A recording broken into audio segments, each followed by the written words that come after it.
मैं आप लोगों को सीमांत अभिकर्मक लिमिटिंग रिएजेंट के बारे में बताऊंगी।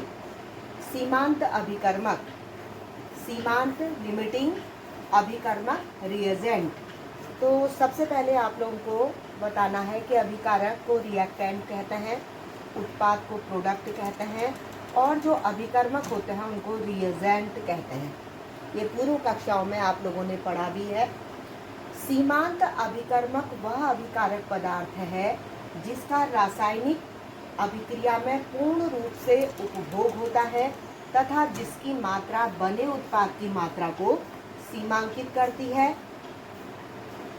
सीमांत अभिकर्मक वह अभिकारक पदार्थ है जिसका रासायनिक अभिक्रिया में पूर्ण रूप से उपभोग होता है। उपभोग का मतलब है यूज होता है, तथा जिसकी मात्रा बने उत्पाद की मात्रा को, उत्पाद मीन प्रोडक्ट की मात्रा को सीमांकित करती है। सीमांकित करती है का मतलब ये है जो दिखाती है, शो करती है, जो निर्धारित करती है। अब यहाँ पर हम एक उदाहरण लेंगे। N2 + 3H2 = 2 NH3। ये नाइट्रोजन गैस है, ये हाइड्रोजन गैस है और ये अमोनिया है। तो यहाँ पर नाइट्रोजन का एक अणु 3 अणु हाइड्रोजन के साथ में मिलकर के 2 अणु अमोनिया गैस बनाता है। इस अभिक्रिया में सदैव 1 मोल नाइट्रोजन अर्थात 1 मोल नाइट्रोजन 3 मोल हाइड्रोजन से संयोग कर 2 मोल अमोनिया बनाता है। आप देखिए ये 1 मोल, 3 मोल और 2 मोल। उपरोक्त अभिक्रिया में 1 मोल नाइट्रोजन की 4 मोल हाइड्रोजन से अभिक्रिया करने पर 1 मोल हाइड्रोजन अभिक्रिया रहित शेष रह जाएगा। अगर हम इसमें क्या कर दें कि मात्रा बढ़ा दें, ये N2 है और ये 3H2 है, तो अगर हम क्या करें कि इस अभिक्रिया में 1 मोल नाइट्रोजन की 4 मोल, ये 3 मोल है यहाँ पर हम 4 मोल रख दें, तो क्या होगा कि 1 मोल हाइड्रोजन अभिक्रिया रहित शेष रह जाएगा। इस नाइट्रोजन के द्वारा 3 मोल हाइड्रोजन ही अभिकृत होंगे, तभी 2 मोल अमोनिया बनेगी। अगर हम यहाँ पर 3 की जगह 4 मोल ले रहे हैं तो 1 मोल हाइड्रोजन शेष बच जाएगा। इसलिए इस अभिक्रिया में हाइड्रोजन सीमांत अभिकर्मक है। देखिए यहाँ पर नाइट्रोजन और हाइड्रोजन का जब मेल हो रहा है तो अमोनिया बन रही है। अगर नाइट्रोजन का 1 मोल है, हाइड्रोजन की 3 के जगह 4 मोल रख दें तो शेष हाइड्रोजन रहेगा और अमोनिया हमको 2 मोल ही प्राप्त होगी। ऐसा नहीं होगा कि 4 मोल यहाँ पर रख दें तो अमोनिया ज़्यादा प्राप्त हो जाएगी, ये संभव नहीं है। तो इसका मतलब ये है कि सीमांत अभिकर्मक हम उसको कहते हैं जो कि किसी रासायनिक अभिक्रिया में पूरा का पूरा यूज हो जाता है।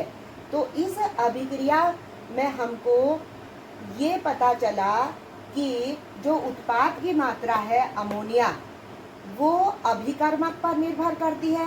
ये सब क्या है, ये आपके यहाँ पर जो लिए जा रहे हैं अभिक्रिया में भाग लेने वाले, ये जो अभिकर्मक हैं, अभिकर्मक ये और ये इस पर निर्भर करती है ये अमोनिया की मात्रा, और पूर्ण रूप से उसका यूज भी हो रहा है। अब थोड़ा सा भी मात्रा हम बढ़ा दे रहे हैं, अमोनिया 2 मोल ही प्राप्त होगी और 1 मोल हाइड्रोजन शेष बचा रहेगा। इसलिए हाइड्रोजन इस अभिक्रिया के लिए सीमांत अभिकर्मक है। जो शेष बचेगा वही सीमांत अभिकर्मक होगा। अब यहाँ पर देखिए, अब दूसरा उदाहरण है। यहाँ पर एक रासायनिक अभिक्रिया हमको दे रखी है A-B2 = AB2। तो यहाँ देखिए A के 300 परमाणु है।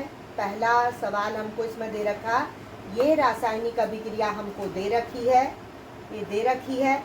अब हमको इसमें ये दिया हुआ है कि A के 300 परमाणु हैं और B के 200 अणु हैं। तो देखिए A के 300 परमाणु, B के 200 अणु। A के 300 परमाणुओं को 300 अणु B की आवश्यकता होगी, तो ये 100 कम हो गए। यहाँ पर ये इनमें जो कमी है, B के जो 200 अणु हैं तो 100 की कमी है।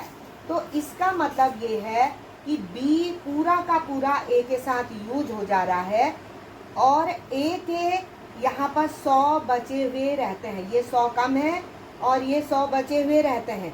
तो इसका मतलब है कि इस रासायनिक अभिक्रिया में ये जो B है वो सीमांत अभिकर्मक का काम कर रहा है। ये जो B है वो सीमांत अभिकर्मक का कार्य करेगा। सीमांत अभिकर्मक B है और यहाँ इसके 100 कम पड़ जा रहे हैं और A के 100 बढ़े हुए हैं। तो B के तो पूरा का पूरा इसके साथ रिएक्शन कर ले रहे हैं, लेकिन ये 100 शेष बच जा रहे हैं। तो इसलिए जो इस अभिक्रिया में जो पूरे के पूरे अभिकृत हो रहे हैं वो B के हैं, इसलिए B सीमांत अभिकर्मक है। अब दूसरा सवाल है यहाँ पर 2 मोल A और 3 मोल B।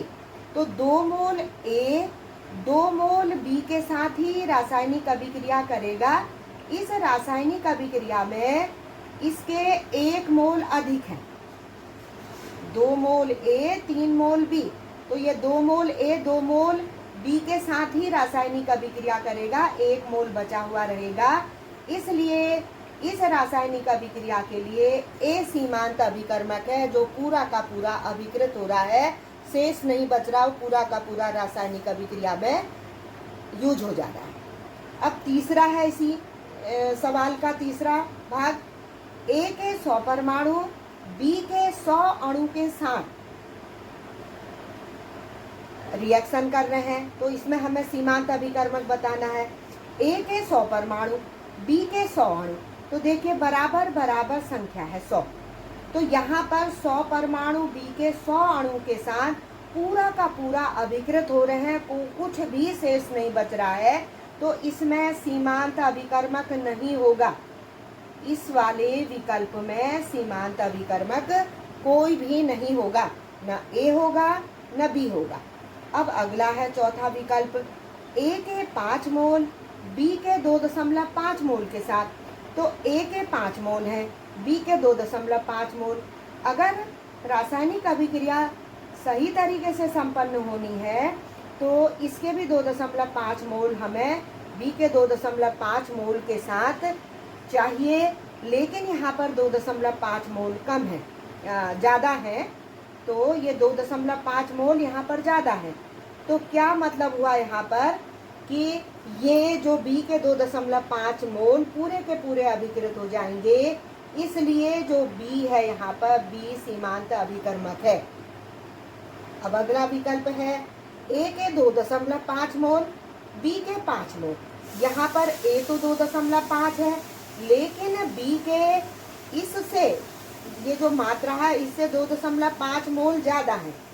तो ये तो पूरे के पूरे अभिकृत हो जाएंगे, लेकिन ये 2.5 मोल बचे रहेंगे। तो इस रासायनिक अभिक्रिया में क्या होगा कि जो ये A है वो सीमांत अभिकर्मक होगा, जो कि पूरा का पूरा यूज हो जा रहा है। तो इससे ये निष्कर्ष निकला कि अभिक्रिया में बने उत्पाद की मात्रा उस अभिकर्मक पर निर्भर करती है जो पूर्ण रूपेण उपयोगित होता है। पूर्ण रूप से उपयोगित इसमें ये हो रहा है और इसमें ये हो रहा है और इसमें बराबर बराबर मात्रा है। इस सवाल में ये पूरा का पूरा यूज हो रहा है और इसमें इस वाले सवाल में ये A पूरा का पूरा यूज हो रहा है। तो हमने इसमें सीमांत अभिकर्मक की मात्रा निकाल दी। तो रासायनिक अभिक्रिया में जो पदार्थ भाग लेते हैं उन्हें रिएक्टेंट्स कहा जाता है और जो रासायनिक अभिक्रिया को संपन्न कराने में मदद करते हैं। कुछ ऐसे रासायनिक पदार्थ लिए जाते हैं जो रासायनिक अभिक्रिया को संपन्न करते हैं, उन्हें हम क्या कहते हैं? उन्हें अभिकर्मक रिएजेंट कहा जाता है। प्रयोगशाला के कुछ रिएजेंट आपने कक्षा 9-10 में पढ़े हुए हैं। और अभिक्रिया के बाद जो हमें पदार्थ प्राप्त होता है उसे उत्पाद या उसे प्रोडक्ट कहा जाता है। Thank you.